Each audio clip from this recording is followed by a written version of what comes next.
Welcome to this episode of Shapes of Grief. I am delighted to be joined by Kathryn Mannix, Dr. Kathryn Mannix from the UK. Kathryn, you're so welcome. Oh, thank you so much for inviting me back, Liz. Lovely to talk to you. So this is our third conversation on the Shapes of Grief podcast. The last time we met was in Ireland for the End of Life Forum run by the Irish Hospice Foundation. You'd come over as keynote speaker, and we spoke about death and dying in a very different world. What have you noticed about death and dying in the world today, the world of COVID-19, Kathryn? What has changed? We're just in a completely different place, aren't we, from 6 months ago?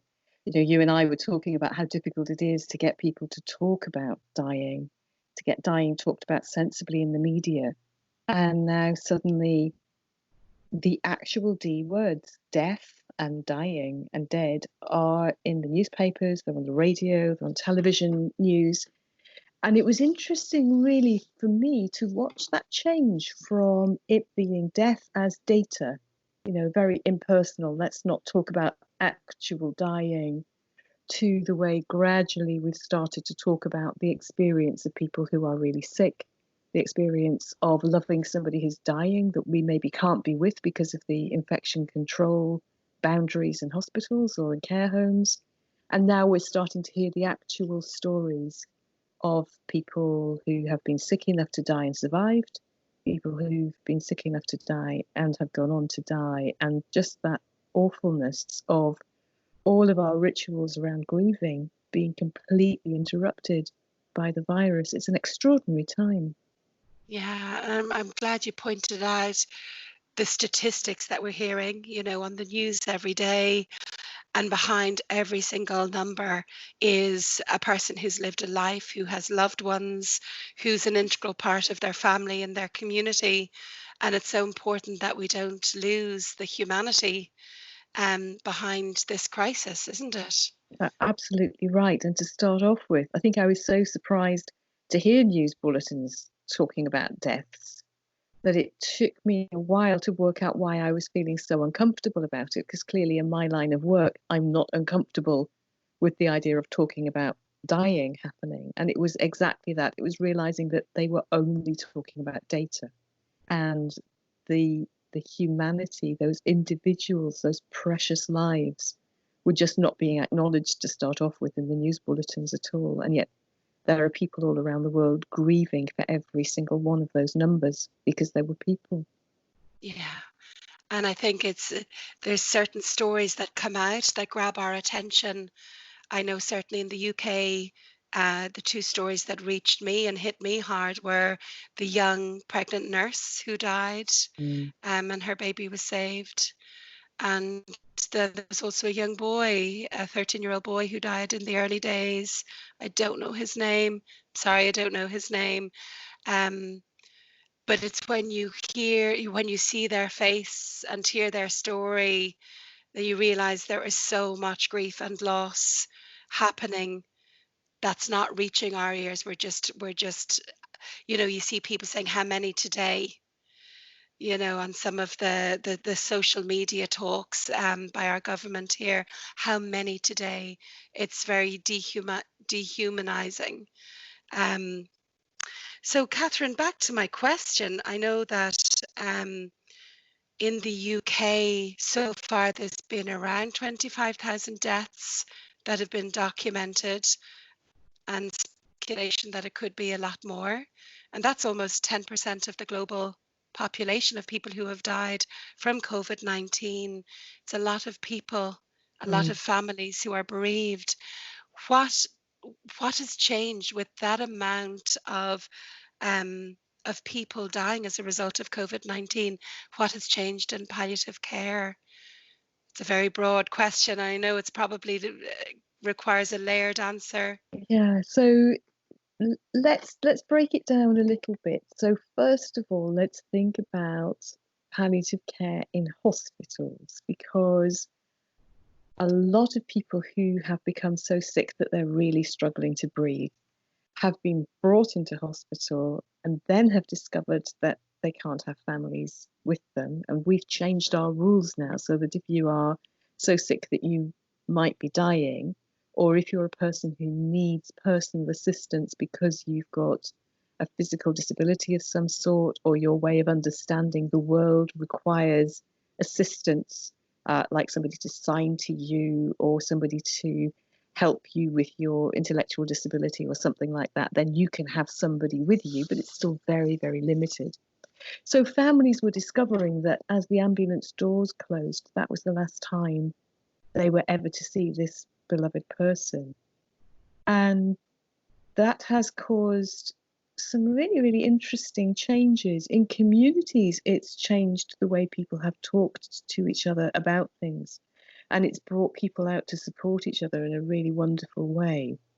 In hospital, that sense of how are we going to help this person to feel less breathless means that for a long time, palliative care teams have struggled with being seen as end-of-life teams rather than symptom management experts.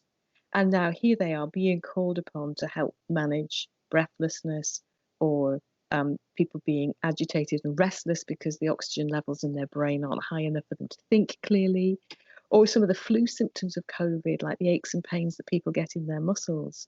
So palliative care teams now are stretched really, really hard between supporting staff who are supporting end-of-life care and supporting staff who are trying to do symptom management.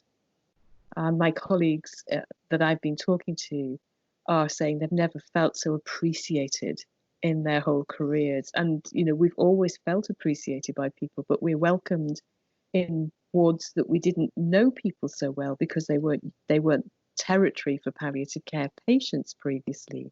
Things are so mixed in the hospitals, where surgical wards have been turned into medical wards, have been turned into intensive care units. It's quite extraordinary.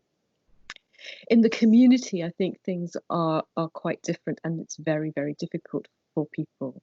So palliative care teams are very stretched, supporting community nurses, supporting residential care homes, supporting patients in their own homes who are having palliative care treatments for illnesses that they were already suffering from. So palliative care teams already had a caseload in the community, and now in addition, there are these vast numbers of people skating very close to dying, feeling very breathless at home. One of the things that's been very lovely for us is to realise that all those years we've spent managing breathlessness for people with a variety of conditions means that we're really well placed to give advice about breathlessness management. And it turns out it's not that difficult to make the breathlessness sensation quite tolerable for people with this illness. Even when their oxygen levels are quite low, they can be surprisingly chipper about their actual breathing.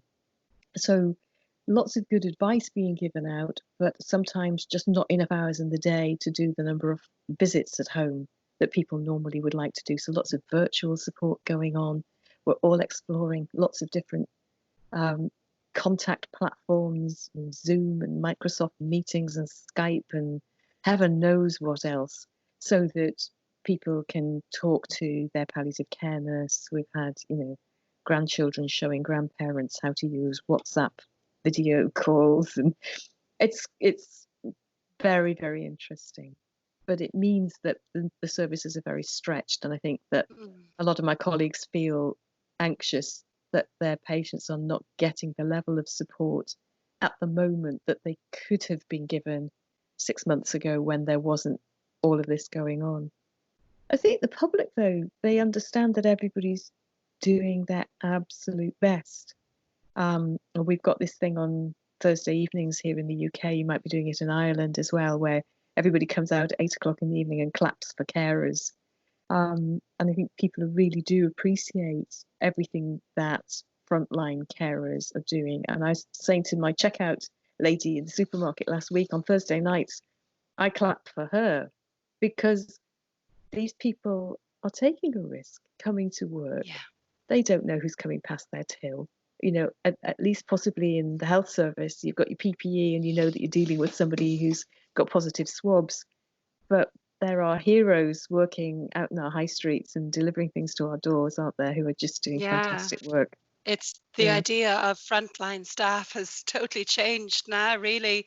It's yeah, not just healthcare workers, but like you say, it's the delivery trucks, the people who are working, right through this crisis to get mm, food to our doorsteps. We have a whole new appreciation for that. Um, Catherine, back to just that image of the ambulance doors closing and somebody saying goodbye to their loved one, knowing that they wouldn't see them again, particularly in the early days where visiting was so much more strict. And I think there was a lot of fear going around, and myths maybe being perpetrated as well. The fear of these awful isolated deaths by COVID in hospital. And we fear what we don't know. When we mm. don't understand something, it becomes very scary and we fill in the blanks, and we often fill them in with information that could be a lot worse than the reality. Would you, and it might sound morbid, but I think ultimately would be helpful, could you take us through what it might be like for somebody who is dying of COVID? Because for some people, why they might interpret that question as quite morbid, for other people, it could be a tremendous relief to understand the process and what their loved one may have gone through. And it might help to dispel some of the myths that we create in our own minds when we don't understand something fully. Yeah. I think that's a really, really good question. So we know that normally when somebody we love is dying, we try to be with them. We try to sit around their bed or around their room. We're in and out of the room. We're chatting to each other. We're doing all that reminiscing, and we're creating a story about the way that person died, aren't we? That we then tell at the wake, and we tell for our comfort and for other people to understand it afterwards, so that everybody understands when that person was last awake, what was the last thing they said, what was the last thing they drank. Little moments that you didn't realize were important as you lived them become important moments when you look back at them. And all of that is being removed from people. um, Liz, my uh, laptop's just done something odd. Can you still hear me? Yeah, I can hear you perfectly. Oh, okay, I've lost you. That's what it is. Never mind, you can hear me, that's fine. Oh, you can't see me, can you not? If Oh, you no, there we are. quicken your mouse, it No, might make a I've got it. difference. I've got you back. Probably gone onto sleep mode or something. So now we've got this situation where the ambulance doors close and nobody knows what happened next. But it's not true that nobody knows what happened next. So the paramedics are in that ambulance with their tender hearts, transferring this person. And I've had paramedics describing to me watching those doors close from the other side, because somebody's inside now with the person they're transporting, seeing the wide-eyed family as a kind of last shot before the doors close, and feeling that sense of responsibility that this person's deeply loved, and it's down to me now to take them to hospital in a way that's safe, and to know their name and to call them by their name and to talk to them and to reassure them. And obviously they're putting oxygen masks on them and checking that they're safe throughout the journey. When people come into the hospital, people are working very hard to get to know their names, to get to know the names of the people who are important to them, to establish as quickly as possible whether that person's got any very strong views about the way they are treated. There are some people who want to have absolutely every possible chance of surviving. There are other people who say, I'm already a person who's sick, I'm already a person who's old. Actually, don't mess me around, make me comfortable, but don't do anything that's too terrifying and technological to me. So understanding the person's preferences are really, really important as well. And then they get to the ward or the intensive care unit where they're going to be looked after. And staff are working terribly hard to maintain family communications. So I know it's happening in Ireland, and it's certainly happening here as well. That the hospital where I work has acquired tablets for every single ward, and it's a huge hospital, so that's a huge number of tablets.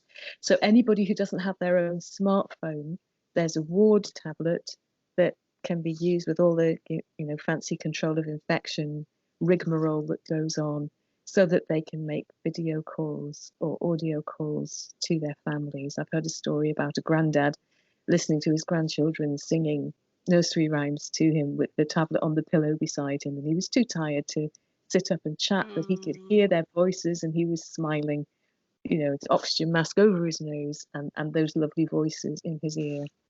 So staff are working really hard, not just to make sure that the drugs are given and the observations are made, but that the bed is comfortable, that the pillows get turned around so that the cool side is towards you when you've been feeling hot and bothered, that that your drink is cool if that's the way you like it. They're doing the things your family might do for you at home, as well as doing the things that professional staff will do to look after somebody at work. And They're so there because they care as well. yeah, They're there because they care, and that is an integral part of the care, is emotional care, loving care, particularly in the absence of a family member. Is yeah. that right, Kathryn? So really important to know that people are working their best. It's not the same as having you next to the bed all of the time. Obviously, staff have to come and go and look after other people as well. But there's a constant checking, there's a constant thinking about what is the experience that this person is having. How can we make it a better experience for them? I've heard wonderful stories. I know there are some hospitals that are keeping patient diaries and they're jotting down notes beside the bed, which the person can take home when they get well enough again. But the people who don't survive, that's a really precious resource for their families, because it records those things that we think about: the last time somebody was awake, the last thing that they talked about, the last drink that they had. Now it's all in a diary instead, and these are very important things. Staff are working hard to get letters and messages and photographs from the family sent to the hospital beside the bed, beside the right person's bed. And, in a system that used to be well capable of losing somebody's own false teeth, the fact that they now can actually get the right photos of the right beloveds to the right bedside, things are coming on. There's room for optimism here. So that's the patient experience. And lots of people have come home and said, obviously I was alone for some of the time, but the nurses were so kind, and the doctors were lovely, and the housekeepers all knew my name. And, everybody who comes into the room has dealings with the person and are trying to stop the loneliness that we all realise must be going on for them. So your question was about the process of dying, and I think it's important to put it into the background context of what's it like to be a patient in the hospital right now. We know that this virus causes a really severe pneumonia type illness, and that's what makes people feel so breathless. And as that's happening, the oxygen levels in their blood are dropping. Having low oxygen levels in our blood can make it difficult to think completely clearly. And having an illness that's as severe as this COVID illness is a little bit like having a really bad dose of flu. And you know yourself that you spend a lot of the day snuggled down under your blankets, just being asleep. And these very sick people, they spend a lot of the day snuggled down under their blankets, just being asleep. And even if we were sitting next to them, they'd be ignoring us. So they're not wide awake for vast amounts of the day, wondering why they're alone. Largely, they are tired, they're weary, they're not feeling terribly well, and they're asleep a lot of the time. For people who become so sick that dying is starting to happen, their blood oxygen levels are carrying on dropping as their lungs deteriorate. And that means they start now to be unable to remain conscious. So we're not just talking about being asleep now, like any of us would if we had flu. We're talking about dipping in and out of complete unconsciousness. And one of the things about being completely unconscious is you're not aware of any of the sensations from your body. So you don't feel those muscle aches and pains anymore. You don't feel that sense of being breathless anymore. You are unconscious of anything. And we see people dipping in and out of unconsciousness. And when you and I have talked about this in the past, we've talked about that being a phase that can last for days and sometimes a week or more in people who are dying of heart diseases and lung diseases and cancers. In COVID, it happens much more quickly. It's a change that seems to happen over several hours to a day or so. It becomes apparent that this person is now very likely to die. Families will be informed of that. They'll be invited to have somebody alongside the patient. Obviously, that has to be somebody who's fit enough not themselves to then become ill. So it can't be very often their spouse if it's an older person, because we'll be shielding their spouse as well. And at the very end of that person's life, their breathing will just be on an automatic cycle. And again, you and I have discussed how usually that's a cycle that moves between being very fast and maybe a bit panty sounding, and then slower and maybe breathing out through your vocal cords, so it makes groaning noises, and important for families to know that that's an unconsciousness thing, not a groaning and pain thing. Now, because these people have very low oxygen levels, the chemical sensors in their brain drive their breathing to be very fast. And this might be important also for people who've decided to stay at home and families are looking after people who are dying at home of COVID, and they've reached the stage of being unconscious, but their breathing is running like a train, and everybody who's around them is worried that they are feeling very breathless, that they're panting, that they're gasping for air. In fact, they're completely unconscious at this stage. And it's just a reaction of that low oxygen in the blood telling the brain to drive the breathing faster. And they're completely unconscious of it, but they might be breathing very fast indeed.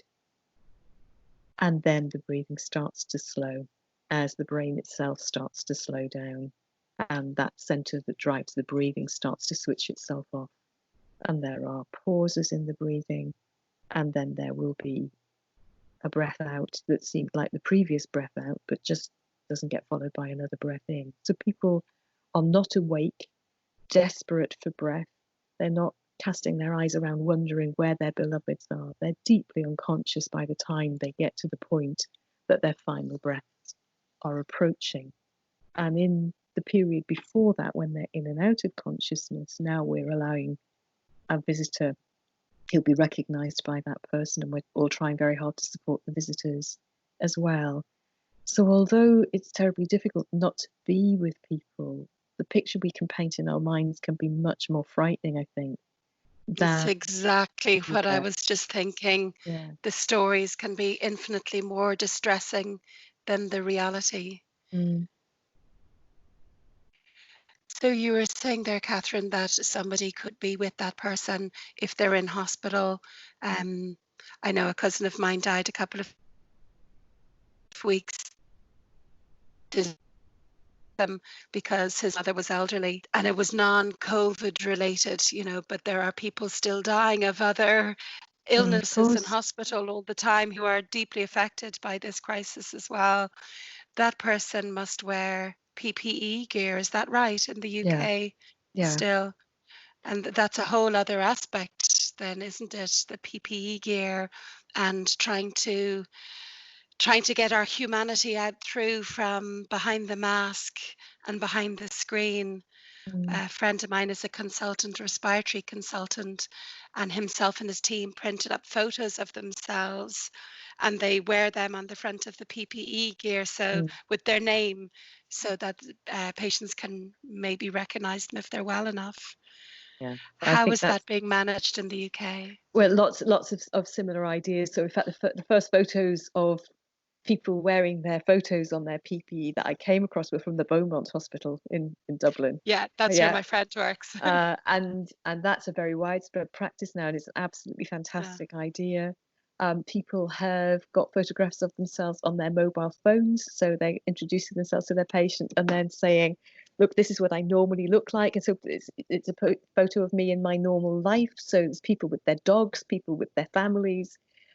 Actually, perhaps a snapshot into the personal life of the doctor or the nurse who's looking after them that patients wouldn't normally get. We are seeing some really interesting changes, aren't we? We've been talking a lot about how do we communicate from behind PPE. So the PPE that most people will be wearing at the bedside will include a mask that comes right up to the bridge of your nose and goes right underneath your chin. So just your eyes are showing. Some people are also wearing those netty hats. So, you know, you've got this kind of strip of eye and eyebrow, and that's the only bit that's available. There's no flesh showing. You've got gloves on your hands. You might be wearing, well, depending on what you're at the bedside to do, but you might be wearing a long sleeved gown, or you might be wearing your bare below the elbow usual clobber with a plastic apron over the top. But we can't touch somebody's hand with our hand. We're touching somebody's hand with our gloved hand. And I think we've got a lot of beliefs about that maybe we need to be challenging a little bit. The person is feeling contact. The person is feeling the warmth of your hand through your glove. So, you know, one of the things we've been talking about is the communication behind PPE might require us to make all of our bodily gestures a little bit bigger than usual. Yes. That we shouldn't feel silly for using our facial expressions. Again, a lot of these conversations where we're updating families, these are telephone conversations instead of in person, and they can't see us. But when we use our facial expressions, it changes the tone of our voice. It communicates something in addition to the words. So we're encouraging doctors and nurses wearing PPE to still use their faces for their communication and to exaggerate the head nodding and the arm gestures that we might use. And then I saw somebody make a really helpful suggestion a couple of weeks ago, which is one of the things that happens when we're chatting to each other is we read the emotion in each other's faces. And in fact, we'll take that a little bit further. We read what we think the emotions are on each other's faces. And sometimes we might get that wrong, mightn't we?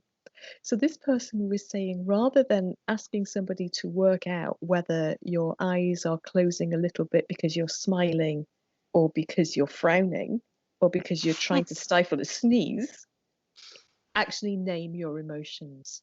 Yeah.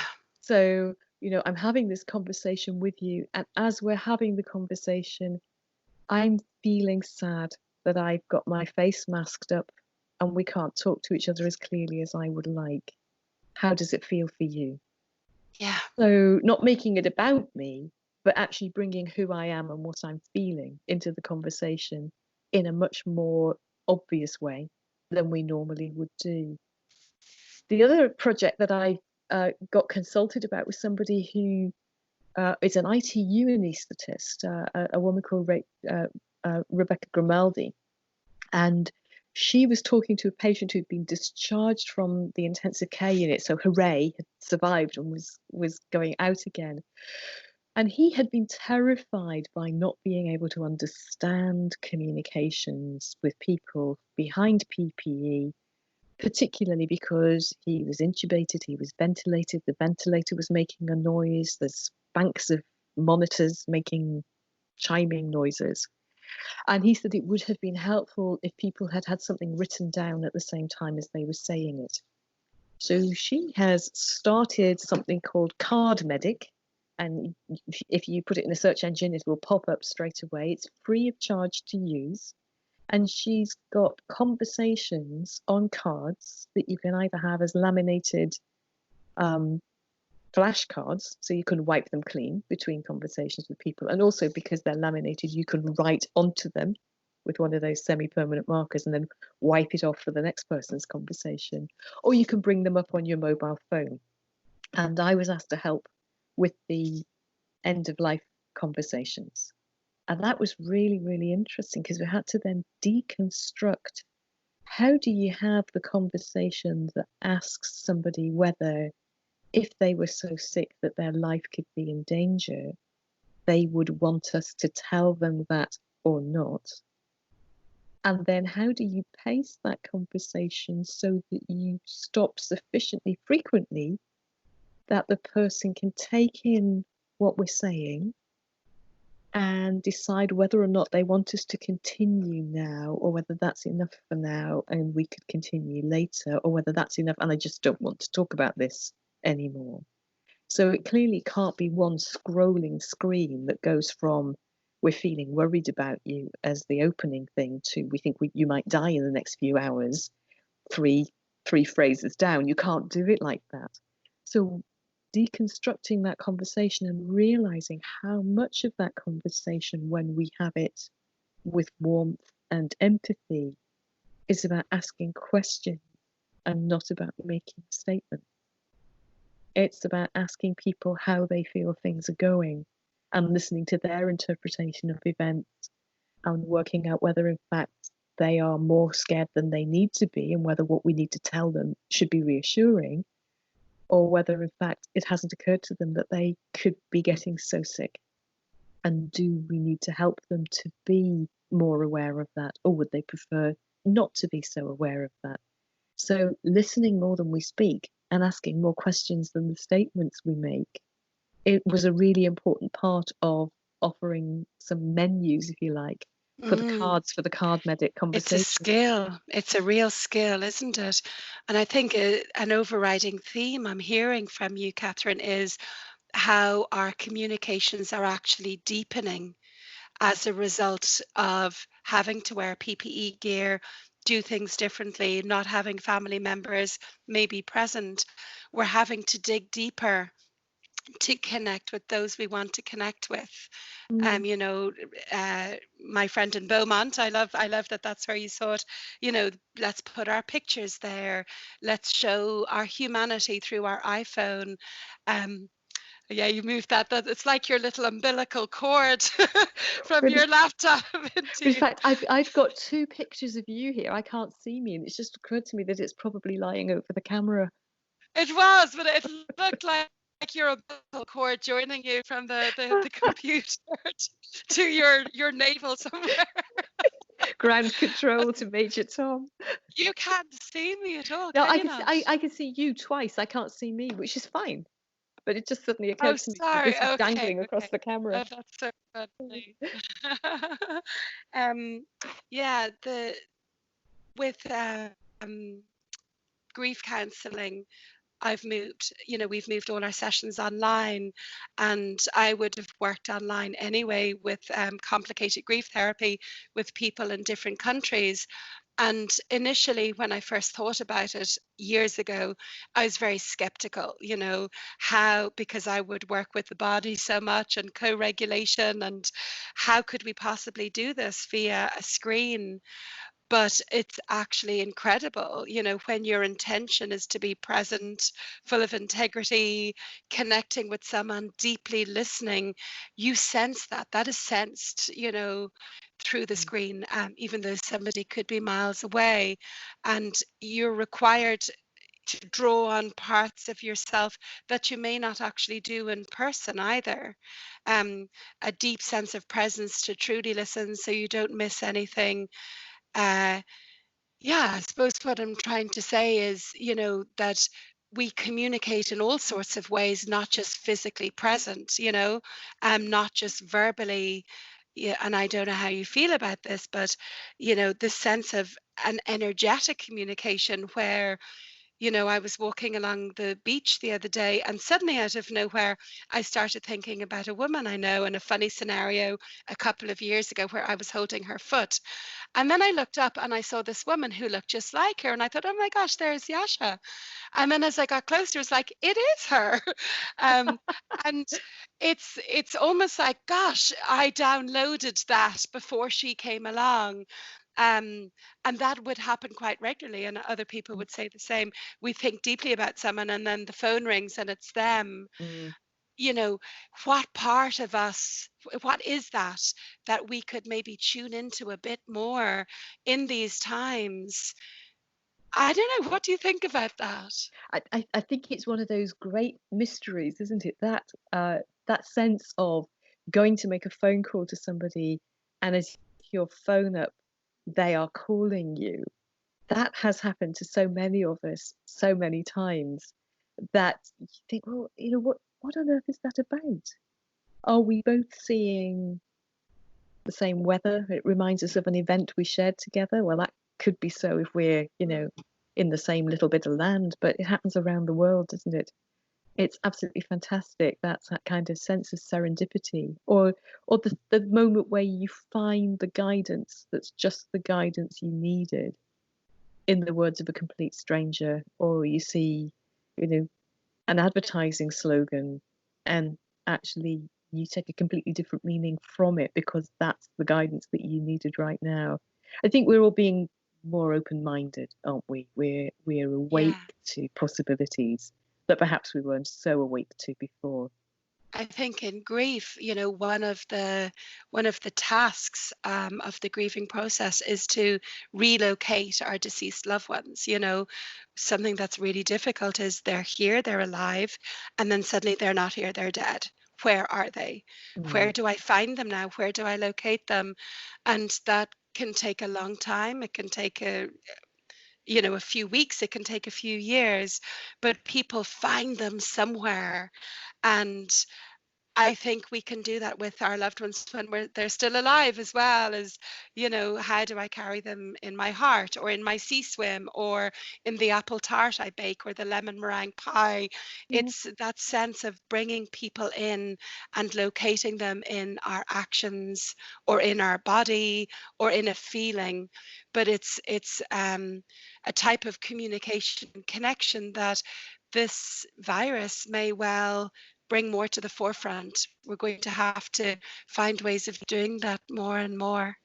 Yeah, I think that's really interesting. And I listened to a really interesting episode of BBC Woman's Hour about 2 weeks ago, which they dedicated to the COVID epidemic and talking about dying, which I think showed great courage on their part. And they had some fantastic speakers. Um, and I was in particular impressed by a woman who was a listener who'd got in touch with the story of her father dying, having been taken away with those ambulance doors closing, and that was the last time they were ever to see each other. And she talked about making a positive choice to visualize him being calm in a bed, to visualize him being the resilient man that she knew him to be. And even though she knew that he may be afraid and that he may be breathless, and she definitely knew he had a cough because she knew about that before he went into hospital, she was able to make a choice of accompanying him in her mind in a way that was soothing for her and soothing for her image of him. And that helped her to get through it. And I just thought that was Mm. a really courageous act on her part, because I would have been tempted to worry. I would have felt myself worrying about the breathlessness or the loneliness or, some other feature of that person that I love that might be their vulnerability. And she deliberately chose to focus on what she knew were his strengths in Mm. order to visualize him using his strength to soothe himself and to remain calm. It's very resourceful, and it is a reminder of, what we were saying earlier on in the conversation. Our stories can just run amok, and we have to be Mm. so careful what we're giving our energy to, you know. We really do. We have, it is just a story, it's a narrative in our head. Is this true? How can I be sure that this is true? Is there possibly another reality? And that woman seems to have been able to do that immediately. Catherine, I have a couple of questions here that I'd love your take on. And certainly things have changed in Ireland as well as in England. I know the Irish Hospice Foundation put out a recommendation that nobody should die alone, and where possible, we really need to facilitate a family member being able to be present there. And the same has happened in the UK. But in the early days, people did die alone in hospital, or not alone. I don't think anybody died alone because there was always some staff around. Would I be right in saying that? Yeah, That probably, you'd be right that staff worked really, really hard to make sure that people were not dying alone. And I find even that really fascinating because the time that people are actually at the very end of their life, as we've discussed, they're actually deeply unconscious. And nevertheless, we're deploying staff to sit with them, to hold their hand, to say the names of the people who are important to them beside them, to maybe make phone calls so that families' voices can be heard in that person's ear as they're dying. The resourcefulness of staff across the Irish and British health services has been fantastic. So people have been really clear that nobody should die alone, and until we were able to have the rules changed so that people could have their own beloveds beside them, Yeah. staff were assiduous in being careful about that. Yeah. And I think it's important to say, because, when we say nobody should die alone, probably a lot of people were not dying alone. They just weren't dying with a family member. So there's quite Mm, a difference between dying alone and dying without a family member. Um, and in fact, just on that note, a friend of mine died 9 years ago, and I remember, in the hospice having conversations with her coming up to her death, and she was noticing which friends were not able to show up for her, or that she didn't want to see because they weren't able to manage her and her dying. Um, and she was wondering out loud, who will be there, who will be around me in my last days. And I remember saying to her, you will probably feel most comfortable with one of the nurses on the ward that you will have befriended in these weeks, and yeah, that really gets what you're going through. And it'll probably be somebody who right now is a random stranger, but will be the biggest comfort to you in a few weeks, more so than your friends. As it happens, her beautiful mother came from abroad and brought her daughter out of the world as she brought her in. But that there was a conversation we had 9 years ago, the importance of the healthcare staff, like you say, and how compassionate and understanding and unfearful, yeah, able to truly accompany someone because they're not a relative or a friend. yeah, They can do it with utter compassion for this person, rather than running their own stories of what am I going to do when this person dies. But what I was going to ask you, um, when we look back, fast forward a year or 2 years, and we look back at the early days of managing this, um, currently in Ireland, a lot of people in our nursing homes are now confined to their bedrooms, and they're not allowed to socialise with each other. There's some people who did die without a family members kept away. I go back to that beautiful young woman, nurse in the UK, who was pregnant and lost her life. Are we going to look back and have any regrets with how we managed COVID-19 in the early days, or even now, in terms of the humanitarian crisis, if you like, um, not not protecting our elders in nursing homes better, for those who died of COVID, and then those who were going through the emotional isolation of being confined to their bedrooms? What do you think? Is there anything that you feel should have been done different, or could still be done differently, that we could, avoid those regrets later on? I think there's a huge problem, isn't there, for people who are in residential care, and that kind of battening down of the hatches means that people who by definition are reaching the ends of their lives, people only live in residential care if they're no longer robust enough to self-care independently. So they already are probably in the last years of their lives, and that time for them is precious, and for we who love them, it's precious now to be barricaded for their protection in their care homes. So that was a sensible move. That was a difficult move. It was a sad move, but it has meant that people who were dying of things that we expected them to die of then couldn't be visited in case we brought COVID into the care home with us and left it there in a closed community where it could damage anybody and everybody else in the care home. So that's been terribly, terribly difficult. And we've been able to learn from the epidemic, in particularly the experience in Italy and in Spain, in order to put our hospitals on a better prepared footing. And we were on a better prepared footing for the first wave. And I'm saying first wave because there will be more waves, I'm quite sure. We're left now being behind the curve about residential care.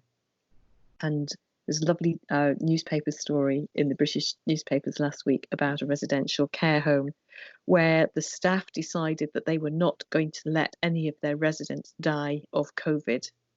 So they moved in and the staff became Wow. residents.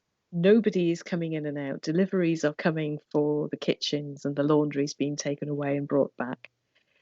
But the staff are working 3-week residential shifts and they're sleeping in bedrooms that were spare and waiting for new residents to move in, and a couple of the staff sitting rooms.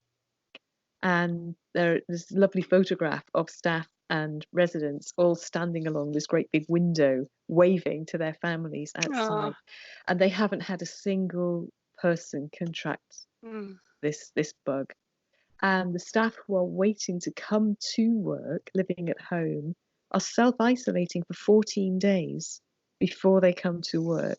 So they know that they're not going to be bringing COVID with them into the care home. That's extraordinary. That is absolutely amazing compassion. And there was an interview with one of the carers who'd been living in for 3 weeks and she'd decided to do another extra 10 days. And she has school age, primary school age children who haven't seen their mum for 3 weeks. Seen her on video calls and she calls them several times a day, but she hasn't been able to hug them or hold them or be with them for all that time. There's something about how we value the lives of people who are older, and something about how being an elder and being venerated in some cultures has not translated itself into our very fast, electronic, clever culture at all. Yeah. And I think that's probably why we're behind the curve for care homes. And we will see a disproportionate number of deaths, partly because they are closed communities. And it's very, very difficult once a virus gets into a closed community to be able to contain it. And partly because they are a population of people who are vulnerable, that if they do become ill, they are much more likely to die of an illness than somebody who was 20 or 30 years younger than they are with the same illness. So we're now moving to being able to swab and isolate people and trying to contain in that way, and it remains to be seen how that's going to help. But I think there will be a reckoning that we did neglect the care of people, not just in residential care in the communities. There are lots of people who rely on community-based social care, people living with disabilities, people living with learning disabilities, people supporting people who are living with long-term mental health problems. They couldn't get PPE, their staff were off sick and there weren't enough people, there wasn't enough flexibility in the system to replace them. I think there's been a lot of invisible suffering during this. And one of the things I hope is that we will start to have some kind of parity of esteem for mental health services with physical health services, and for social support services with physical health services. These are all essential for the well-being of the most vulnerable people in our society, and we've neglected them for too long. I was going to ask you on that, Kathryn, what do you think we've learned about ageism in our societies as a result of this?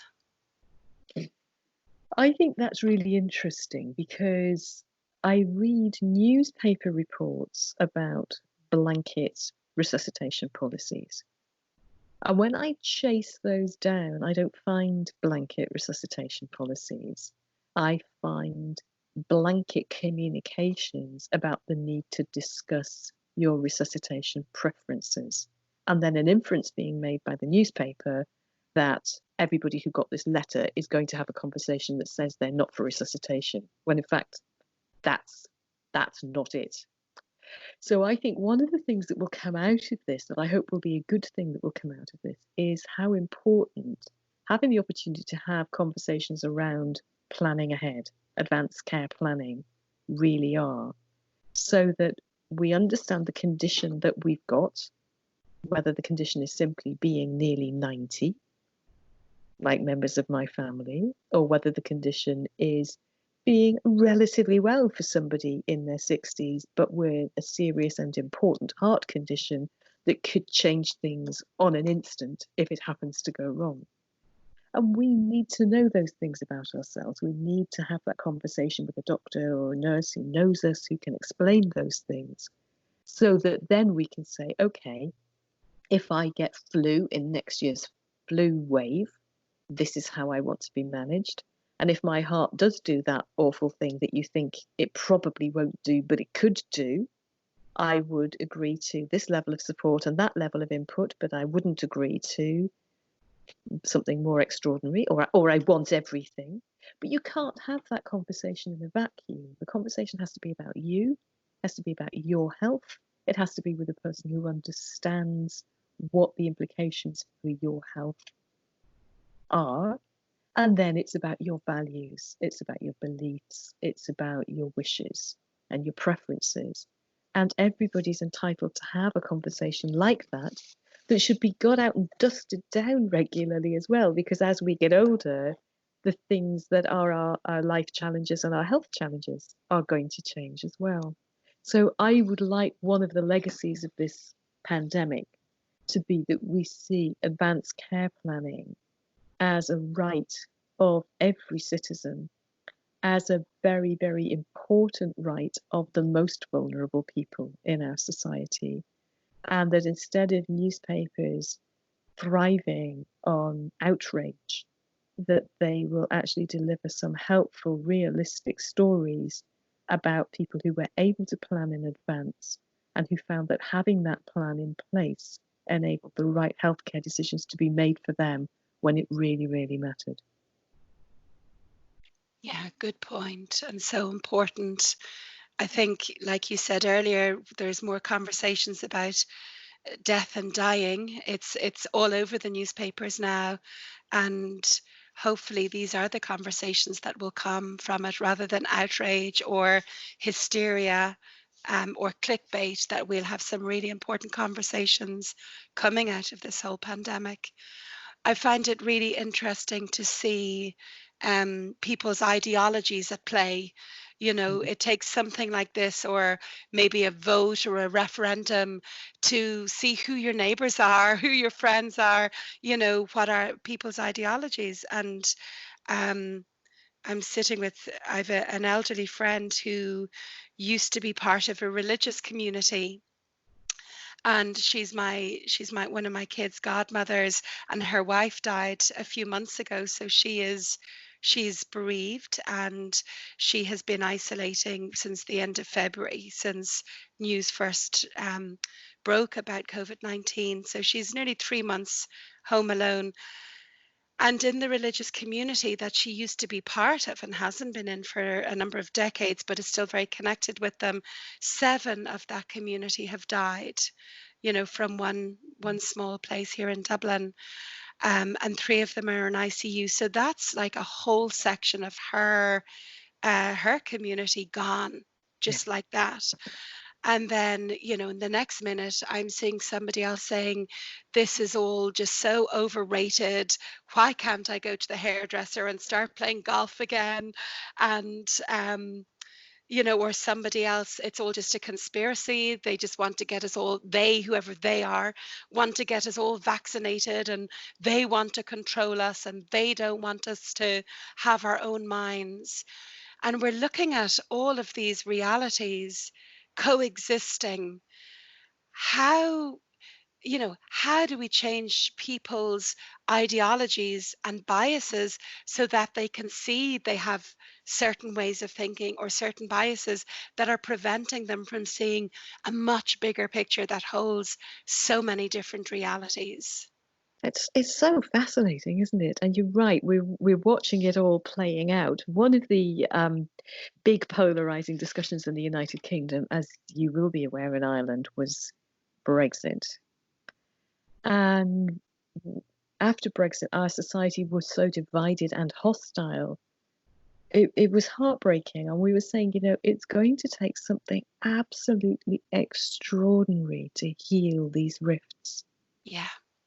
And now here we are with Brexiteers delivering parcels for anti-Brexit campaigners who are self-isolating in the same housing estate, and anti-Brexit people stringing bunting across the street to their pro-Brexit neighbours so that they can celebrate with workers in health and social care. And yes, what we're starting to discover is our fundamental humanity is much more important than the political divides. But how do you help people to see more clearly? I don't know whether you ever can. And I know that your experience in helping people through bereavement will mirror this all of the time. We know about grief and we know about bereavement in theory because we know people who've been bereaved and we know that they've been sad and we know they must miss the person who died. But we worry about talking to them and we think maybe we might upset them. So we cross the road and we don't make eye contact and we don't phone them up because we don't want to make things any worse. And then we are bereaved. And once you're bereaved and you absolutely understand that it cannot be made worse, there is not a place that's worse than this. Nobody can say anything that makes me feel any worse than this. Now, I'm so sorry that I crossed the road. I'm so sorry that I didn't make eye contact. I'm so sorry that I made it about me because I worried that I might say the wrong thing. Yeah. So I think just like grief, for all of these things, until somebody's had somebody in their family who they loved who's been so sick that they nearly died of this illness, or who has been so sick that they did die of this illness, they're not going to see that it's not a conspiracy, that it's not about a pro-vaccine program. It's probably not about 5G masts. It's about being human, having human bodies that are frail. It's about viruses being not intelligent beings, but simply bits of chemical that replicate in a way that damages us inside, and that we don't have a choice about it. But we do have a choice about how we respond to it. And that's the Viktor Frankl thing, isn't it? That actually we have a choice here. And the choice is that we can look after each other and we can evolve our compassion into a much more joined up, compassionate society. And that is happening. Or we can turn our backs and say, no, it's all a political stunt and turn away. And there are a few people who will do that. And I guess the rest of us in our compassion have to just be sad that that's been their choice and hope that maybe they'll turn around and come back. I think maybe for some of those people, it's because some random virus that's replicating throughout the world is just too scary to actually believe. And it's easier to say, oh, well, it's just the politicians or it's a conspiracy, or it settles them in their system to believe that it's just man-made rather than, like you say, a dangerous chemical that's causing havoc around the world. Kathryn, what do you think are the changes we're going to see in the way we live our lives in the next few months and possibly years or possibly forever? I think back to 9/11, and I was in the States at the time when 9/11 happened. I was working in San Diego temporarily, and it was a couple of weeks before I was able to get out and fly home because there was no flights. But I remember being at the airport and, ordering a meal and getting this plastic knife and fork and thinking, oh my goodness. And there was people weeping getting onto the flight because they were so scared. And everything was different. The security was different. There was, an air of everyone was so solemn around the place. And it's never gone back to the way it was. We still don't have metal cutlery. People are still cautious when they're traveling. We're not allowed to bring liquids. That has changed us fundamentally, that event around the world, and changed how we live our lives. So how do you think we might see COVID-19 changing us in a way that 9/11, as an example, did? It's interesting, isn't it? Already we've discovered much different ways of being in contact despite being distanced from each other. We've always thought of loving people as getting close and cuddling. And now actually we're loving people by staying apart so that we can't possibly be the person who gives them the virus. So we're learning new ways of behaving, and we're learning new ways of connecting We've got people who always didn't want to have mobile phones and those kind of funny devices now connecting up and being able to chat to families. We've got people who've had family in other parts of the world, family in Australia, family living out in the Far East, who have had to relate to each other like this for years and years. And now the rest of us are discovering that we have to relate like that to our family who live in the next street, just for the time being. So maybe we'll be a little bit more cognizant of that. But what's really thrilled me is the number of meetings I've been able to go to without leaving my own living room, and in fact not even always leaving my own pajamas. And that's Stand up and let's see what you're illuminating. wearing. No, look, I've got my mountain trousers on today. And your pink fluffy slippers.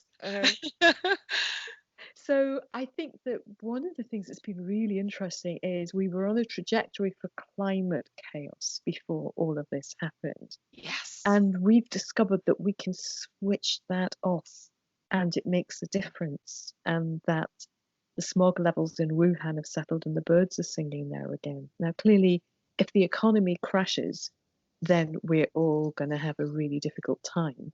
But I think we're discovering that we can live more simply, that stuff isn't as important as people in relationships, that we can connect without traveling in a way that burns fuel and burns time. I can go to a meeting in Vancouver and then go to a meeting in Dublin in the same day. And that's pretty good, isn't it? And it's not like time travel. I haven't taken my slippers off. That's really excellent.